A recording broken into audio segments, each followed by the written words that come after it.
Las historias que llegan a Madrid al convertirse en el protagonista de este nuevo Hollywood, ¿no? De esta sucursal de rodaje para lo que podríamos llamar el Hollywood hispano, ¿no? Claro, ya hemos dicho que toda España, debido a todo lo que os he ido explicando, se vuelve un lugar proclive a convertirse en set de rodaje para estas grandes empresas. Es verdad. Pero es cierto que tanto en Madrid como en sus alrededores va a haber una gran concentración de rodajes. Va a ser algo importante. Me refiero a la actual Comunidad de Madrid, pero también a zonas que ahora pertenecen a Castilla y León y zonas que pertenecen a Castilla-La Mancha, ¿vale? ¿Por qué esta zona se vuelve tan atractiva para las productoras de Hollywood, ¿no? Para las productoras estadounidenses? Pues hay una serie de factores, tened en cuenta que estoy hablando ya de los años 50 y 60. Hay una serie de factores a tener en cuenta. Voy a empezar no por el primero que vemos aquí señalado, sino por este, fijaos, cercanía con la capital. Cercanía con la capital o ser la propia capital. Esto es importantísimo porque, claro, Madrid tenía una serie de servicios que no tenían otras ciudades. Para empezar, tenía un buen aeropuerto a través del cual comunicar Madrid con los Estados Unidos directamente. Y eso ya era algo importante. Pero luego pensad, por ejemplo, en Madrid estaban todos los ministerios, ¿no? Y todas las oficinas dependientes del gobierno. Por lo tanto, si había que pedir permisos, negociar cosas, era un buen lugar para estar. Había una serie de empresas, bueno, una serie de servicios que potenciaban el hecho de que la capital fuese un lugar bueno para ubicar, si no productoras, sí rodajes, con las cercanías, ubicar rodajes para estas grandes películas, ¿no? Claro, pero es que además se unía ahora sí este primer punto, y es que cerca de la capital había una gran variedad de paisajes naturales y escenarios monumentales. O sea, moviéndonos muy pocos kilómetros a la redonda de Madrid, ¿no? Relativamente podemos encontrar paisajes muy diversos, podemos encontrar también pues, elementos patrimoniales muy interesantes para poder rodar películas y siempre teniendo como referencia y como punto de partida y de ida y vuelta la ciudad de Madrid, con todo lo que os he comentado antes, con todos esos servicios que contempla, ¿no? Luego, además, claro, los costes técnicos que se contemplaban aquí en España, pero también en Madrid, eran muy bajos. Esto de rodar en un país extranjero, europeo, ya se había hecho antes. Se había hecho, por ejemplo, en Italia, con rodajes como Ben-Hur, por ejemplo, y había funcionado.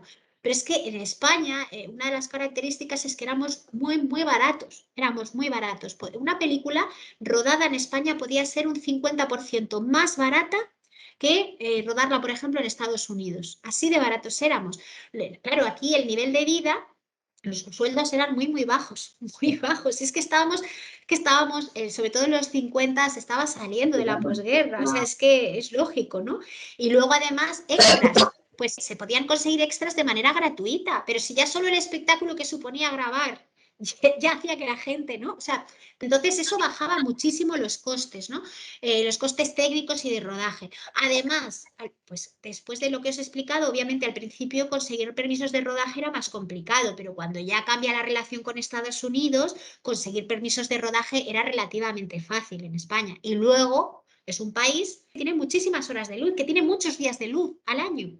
De luz solar me refiero, por supuesto, de sol, ¿no? Y por lo tanto eso hace que no necesitas, que no seas tan dependiente en muchos casos de la luz artificial. Eso también abarata costes. O sea, es que se unían muchas cosas que hicieron pues que en concreto en la Comunidad de Madrid o la ciudad de Madrid alrededores, recordad, os he dicho que también abarcaría zonas de Castilla y León y Castilla-La Mancha, se grabasen películas como por ejemplo en 1955 La princesa de Éboli, una película que se rueda entre el Escorial y Torrelodones. Y además también para grabar algunas escenas de esta película se utilizan otros estudios que estaban en la ciudad de Madrid, que eran los estudios Ballesteros, que eran unos estudios que se habían inaugurado en tiempos de la República, en el año 35, y que después de la guerra se habían vuelto a poner en marcha precisamente por lo que os explicaba antes, ¿no? Estos estaban ubicados en la calle García de Paredes, muy cerquita de la Castellana. Películas como, por ejemplo, La princesa de Éboli, como os decía. Con respecto a esta peli, a Salomón y la reina de Saba, os quería comentar una curiosidad que a mí me parece, bueno, no sé, me cautivó cuando leí sobre ella preparando esta clase. Vamos a ver, esta película, Salomón y la reina de Saba, se graba en España, en varias localizaciones, pero hay una gran parte de la peli que se graba en Madrid, en estos estudios, en los estudios Sevilla Films. eran unos estudios que se construyen, se inauguran en el año 41. Y aquí yo tengo que hacer un paréntesis. Quiero que penséis que, igual que os he dicho, cuando hablaba de Estados Unidos, os he dicho que el gobierno de Estados Unidos, cuando llega la Segunda Guerra Mundial, es muy consciente de que el cine es una gran herramienta de propaganda y por eso apoya a la industria cinematográfica intentando que no, pues no llevarla a juicio, ¿no? Para no buscarle las cosquillas. Pues en la España franquista pasa igual. El gobierno franquista es muy consciente de que el cine es un gran elemento de propaganda y que es un gran elemento que sirve para que la población absorba progresivamente cómo se tiene que comportar, qué pensamientos tiene que tener, qué tipo de relaciones se pueden establecer, qué está bien, qué está mal, dentro de una moral, dentro de un sistema de pensamiento y de comportamiento marcado por el régimen. Por eso, ya en el año 41, fijaos que estamos hablando de que la guerra acabó en el 39 y la posguerra fue muy dura, pues bueno, ya se crean dentro de este momento tremendo a nivel económico y a nivel social, se invierte para la creación de varios estudios de cine en Madrid en concreto, pero no solo en Madrid, pero en Madrid en concreto, para empezar a producir películas que fueran afines a la causa franquista, ¿no? Bueno, pues en estos estudios, Estudios Sevilla Films, es donde se va a grabar esta peli. Estos estudios estaban ubicados en el barrio de las 40 Fanegas, que pertenecía a Chamartín de la Rosa. Aquí tenéis una imagen aérea que permite ver bastante bien la extensión de los estudios, ¿no?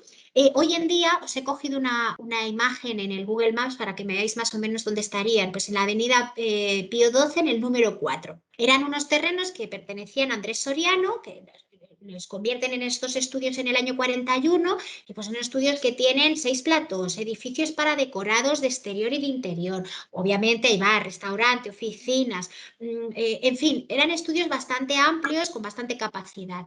¿Y por qué se les llama Sevilla Films si están en Madrid? Bueno, la entrada imitaba un cortijo andaluz. No sé si se les llamó Estudios Sevilla porque la entrada era como un cortijo o la entrada es como un cortijo porque eran los Estudios Sevilla, pero en cualquier caso estaba íntimamente relacionado. En estos estudios, en el año 58 se rueda parte de la película, se ruedan varias escenas de la película Salomón y la Reina de Saba, una película dirigida por Kim Vidor.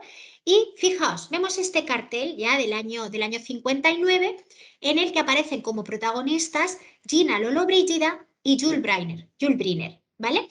Pero es que en realidad el protagonista masculino inicialmente no era Jules Briner o Jules Briner, no. El protagonista inicial de esta película, masculino, era Tyrone Power. Pero este pobre hombre tuvo la malísima suerte de sufrir un ataque al corazón y de tener una crisis cardíaca durante el rodaje de la película aquí en Madrid. De hecho, en una escena en la que se estaba practicando un duelo, se estaba rodando un duelo. Y bueno, no murió en el set de rodaje, pero murió camino del hospital. Dicen en brazos de la propia Gina Lollobrigida, eso dicen, ¿no? Desde luego era el coche de la actriz.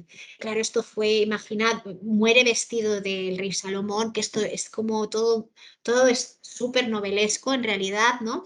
Sale en toda la prensa, fijaos aquí, pues destacan, Dios mío, pudo decir Tyrone Power antes de morir, expiró en el coche de Gina Lollobrigida vestido de Salomón, ¿no? Bueno, la prensa norteamericana también se hizo eco de esto, ¿no? Tyrone Power muere en Madrid, sufre un ataque del corazón en medio de una escena de duelo, o por supuesto en el diario El Caso, en el semanario El Caso, tenía que aparecer también, ¿no? Esto es curioso porque, claro, muere en Madrid. Bueno, os voy a poner un trocito de una entrevista porque nos lo va a explicar mejor él. Manuel Vicent le hicieron una entrevista en Vanitatis en el junio pasado, en junio de 2020, porque ha sacado un libro y, bueno, pues habló de este tema, ¿no? Y fijaos lo que explica. Dice, Tyrone Power murió abrazado a Gina Lollobrigida, vestido de rey con la coraza y todo. Le dio un infarto en pleno rodaje y lo llevaron al hospital, que creo que era el Ruber, no el Internacional, sino uno de la calle Juan Bravo. Y murió de camino. Lo más curioso es que le hicieron unas exequias vestido de rey Salomón. O sea, dicen que la capilla ardiente, dicen, yo no lo sé, a mí me parece increíble, que el actor seguía vestido de rey Salomón.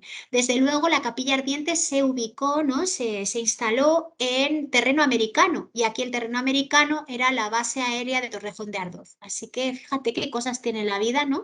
Que la capilla ardiente de Tyrone Power pues estuvo ubicada en esta base americana, pero en la ciudad de Madrid.